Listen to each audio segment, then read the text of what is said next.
Before learning about blood sampling practices, let's go over some fun facts about blood. Each day, the average person will pump 300 gallons of recycled blood through his kidneys.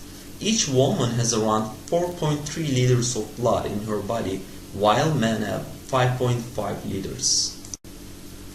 Nurses and phlebotomists draw blood to perform a variety of medical tests. Blood sampling practices are covered in a course named The Basics of Nursing and Techniques, offered in the curriculum of vocational high schools for health services.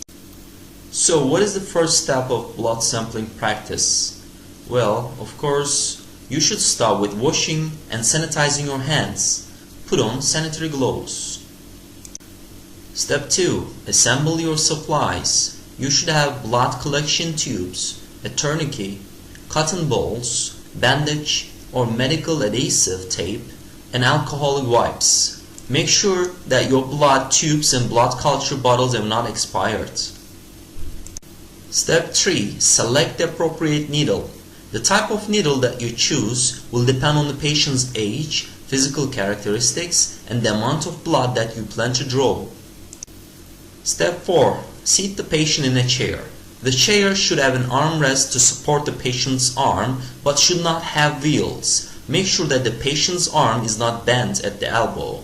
If the patient is lying down, place a pillow under the patient's arm for additional support. Step 5. Decide which arm you will be drawing from, or let your patient decide. Step 6. Ask the patient to make a fist. Avoid asking the patient to pump his or her fist. Step 7. Make sure your tourniquet has been applied properly. Applying a tourniquet increases the amount of blood in the vein to make them stand out more. The tourniquet should not be so tight that it cuts off the circulation. It should be put on the arm about 3 to 4 inches above the vein.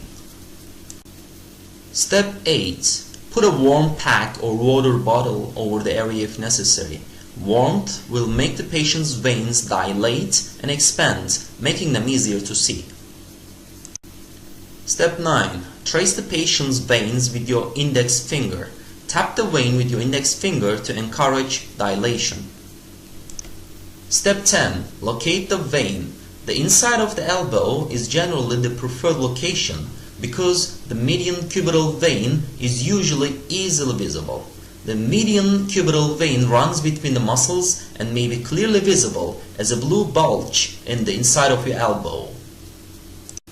Step 11. Look for another vein if the median cubital vein is not visible. If no veins can be accessed, find the metacarpal veins on the back of the hands. They are usually very visible and can be palpated. Step 12. Disinfect the area. A common disinfectant is 70% alcohol.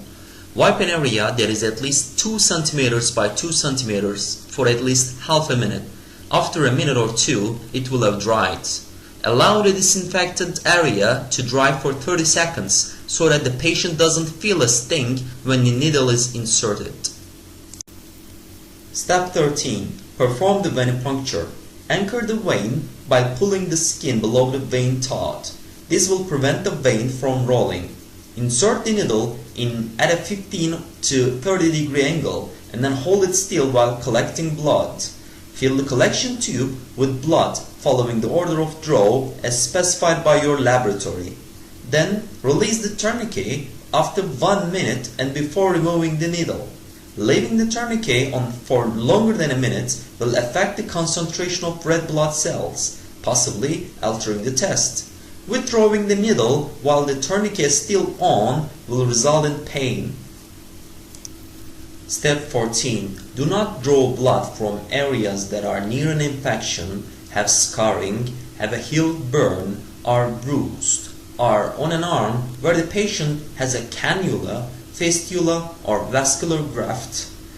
Drawing blood from areas where your veins divide or join together increases the risk of bleeding under the skin.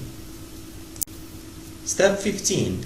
Apply pressure to the puncture area for 5 minutes after the needle is out to stop the bleeding. Step 16. Dispose of the needle in a hard-sided biohazard container.